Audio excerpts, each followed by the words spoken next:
Developed by Punchline Studios in 2002, later released in 2007 as a GameStop exclusive for North America, Chulip is an adventure puzzle game with a time mechanic similar to games like Animal Crossing and Harvest Moon. A normal playthrough of this game involves solving the problems of townsfolk in order to kiss them and grow your heart. Today though, we're going to be talking about the any percent speedrun specifically. Welcome to a new series where we talk about, learn, and review the speedruns of games. I'm starting with Chulip as it's a game I played casually on my stream and really enjoyed. I wanted to keep playing it, so I decided to learn how to speedrun it. I currently hold the world record for any percent on emulator and attempting to get the world record on console. With that being said, if you're interested in this idea and want to see more videos like this, please like and subscribe. The speedrun timer stops as soon as you kiss the main love interest of the game. To do this, we need to write her a love letter using the pen, ink, and paper set. These are the three main items you need to beat the game, and also to complete a run, regardless of what category you're running.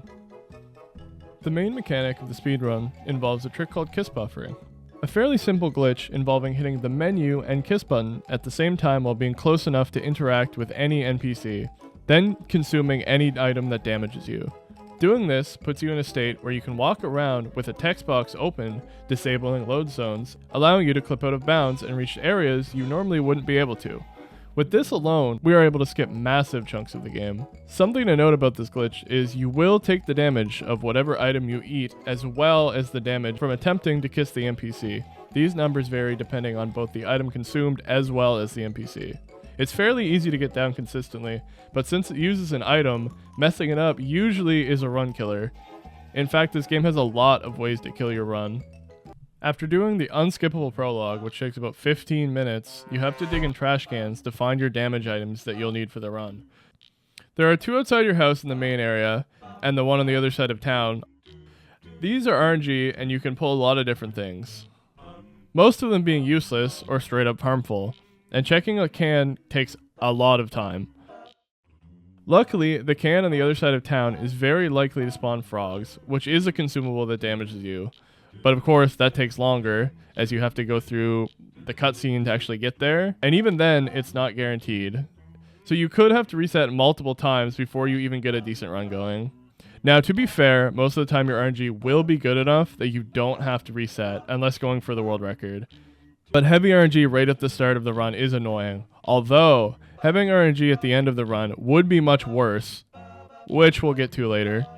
For now, we get our items and perform our first kiss buffer. See, we have to talk to Suzuki, who's normally only accessible through entering this manhole, which we can't enter till 1 PM. But for whatever reason, he's also hanging out over here. So instead of waiting, we walk out of bounds and go meet him under the train bridge. Talking to him fixes the crosswalk, allowing us to enter a new area. There's nothing noteworthy in the rest of this section. Just mash through the text boxes, watch some cutscenes, let this dude kick the rock blocking the train, and allowing you to leave. This introduces another central mechanic to the game, and also the speedrun, the trains. The trains in this game run on an in-game clock, and you need to be optimal to catch the right trains at the right times, or you're going to be waiting around a lot. In a perfect world, you just take the trains at the right time at every stop, but if you're slightly too slow doing certain sections or have to take any slight detours, you're going to have to figure out the optimal trains to take on the fly. Every second makes a difference, and the in-game clock honestly matters more than the speedrun timer, so using the menus and text boxes to pause the game timer can be helpful.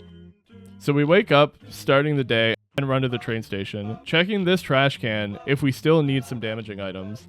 It is very easy to miss this train if your movement is not good, especially if you need to take the time to check the trash can. Make sure you are mashing the interact button in order not to waste any of the in-game clock time.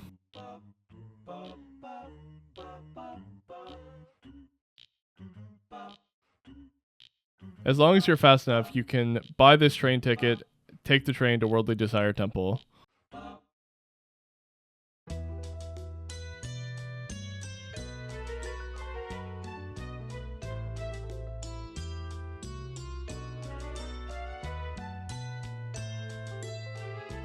Here is where we need to do our second kiss buffer of the run, to walk way out of bounds.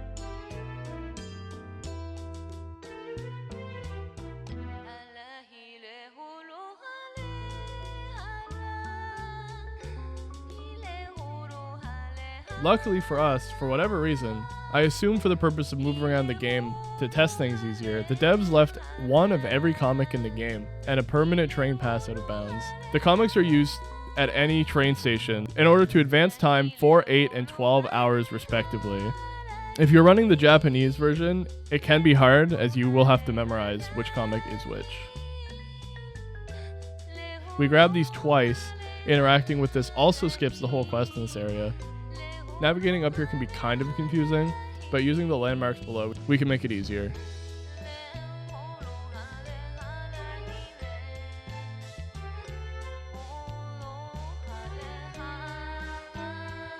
At this point, we just walk over here, talk to this guy, and that's the first of 3 items we need to beat the game. The ink set.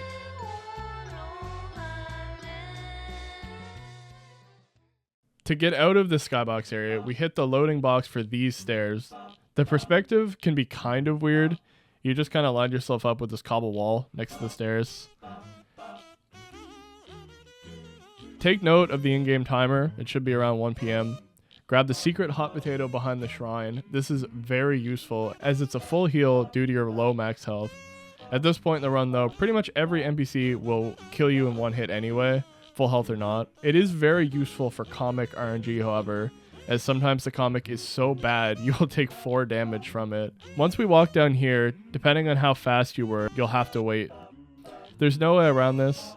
The old man will come out at 3 p.m. and give you the speed apple for kissing him, allowing you to sprint. Obviously in a speedrun, this is very good. The old man will dash and either land or stumble. You have to wait for him to land, which of course is RNG and can be annoying. There's also a very low chance he just won't land it, and at that point, you just need to reset. Now we need to go to Funny Bone City. Whacking my funny bone off at Funny Bone City. Thank you, Rat. Thank you. Side note, around this time, the monk likes to drive his scooter through this path, and he will run over you and kill you instantly. I don't know who gave this guy a license. I've seen this happen to other runners and also had it happen to me, and it ends your run instantly. Maybe not though. Maybe I won't. Oh. No! That's what happened to Fumo! Fuck! Shit! Oh my god, man! If all lines up, we read a go-go comic and a monthly comic, and your train to Funny Bone Factory will be there. There are times when you were too slow and this won't work, so you really want to learn how to efficiently use the comics to catch trains. There's also the signs next to the stations that will let you know when they show up, but it's really good to memorize. Also, make sure you can read a 24-hour clock because it can get really difficult if you need to convert time zones. It can take a lot of time. Once we get off the train, we do the last kiss buffer of the run. We have to do a specific lineup in order to get ourselves out of bounds here. We line ourselves up with the left part of this gate. We run 20 steps left and then hold up.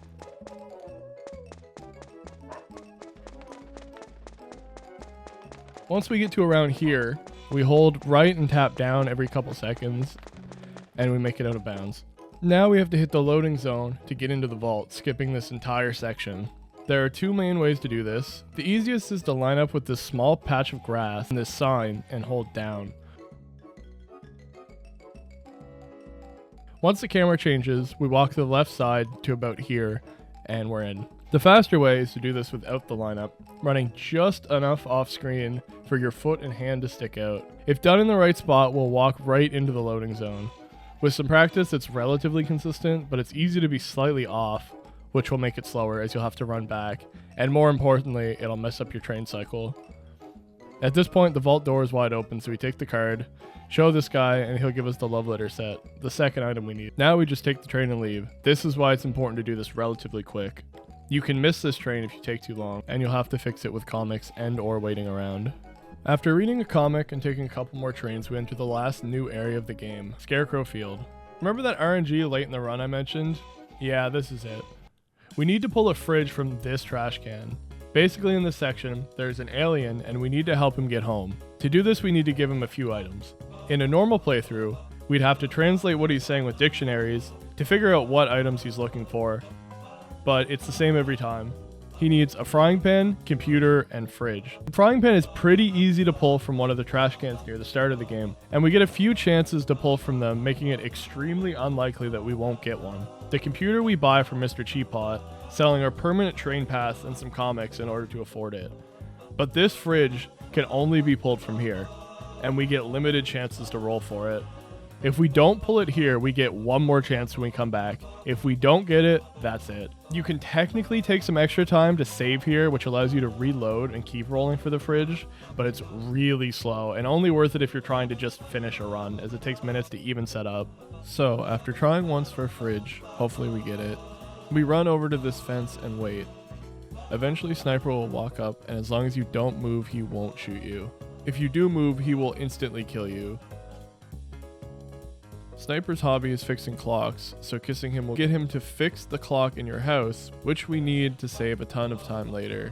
If we want to now, we can kiss Target. Target is an NPC that will clean the bathroom, which gives us a save point. But again, this is insanely time consuming, and I don't recommend it unless you're trying to just finish a run and not worried about your time. What you want to do is now catch the train at 12:30. You can't catch this train and unlock the save point, which means you'll have to play around with the comics and train schedule if you absolutely want to save. When we get off the train, we run across town and buy a funny cola, as we need one later. Then we run to the other side of town and buy the computer, selling our train pass and comic in order to afford it. This is where the alarm clock comes in. Our dad will let us know someone came out of the ground and fixed it for us. We now set the clock to 5:45 and go give Suzuki either the paper or ink. Because we set the alarm when the cutscene ends, we wake up in our house at this time. This gives us just enough time to go give him the second item. Now we talk to the love interest. She will pull out her telescope around 6:30, and looking into it, we see an alien crash into Scarecrow Field. We take the train back to Scarecrow Field and check the trash can again if we didn't get the fridge the first time. Moment of truth, if we don't get it here, the run dies, and we have to do all of that again. At this point, we're about 50 minutes in, and there's only about 20 minutes left of the run from here. So this is probably the most infamous part of the speedrun, and by far the biggest issue with it.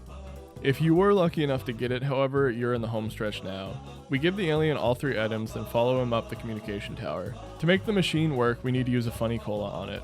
Side note, it's also really easy to hit consume if you aren't paying attention, especially if you're running the Japanese version and can't read any of the text.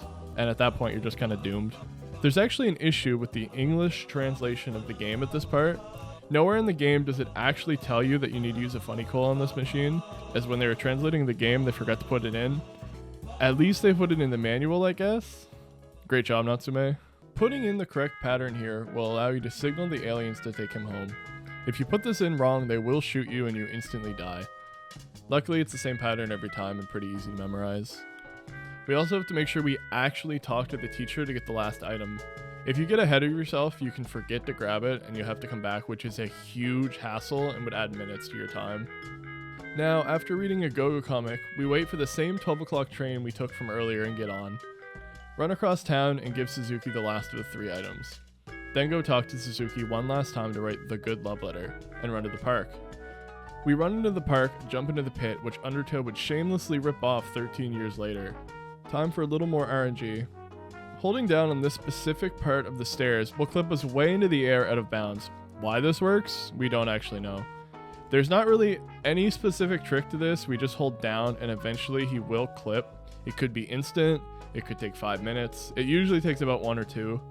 My theory is your collision box is constantly shifting between you moving and your running animations, and if you hit the right spot, well, at the right frame of the animation, it just clips you through. You can wiggle around here if you aren't clipping, and sometimes it feels like it helps, but it's most likely just placebo. Now we do a little more out of bounds movement. It's very easy to get lost up here, as this area is massive, and most of it you have no landmarks to help you. There's a couple ways you can get to the mailbox here. You can interact with the loading zone between these 2 buildings, and it will play the cutscene walking you to the mailbox. Obviously this is slower, but it feels a little bit easier to not get lost.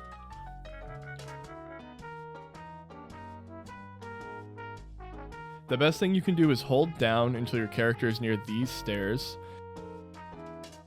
Hold down left until you see this hole spawn in, then hold down again until the stairs disappear. you do a kind of half circle and walk up until you see the interact icon appear. This is something that can go wrong very easily, especially under pressure, as this is the last part of the run. If you see the stairs again, you went too far and you have to go back. You can kind of wiggle yourself around here till you find it, and use landmarks popping in and out to get your bearings. Even in the world record, you see I walk up too far and have to try again. Once the icon does show up, use the letter and the ending cutscene will play. Almost there. When the game allows you, make sure to hit triangle and no other buttons. If you do anything else, she will slap you.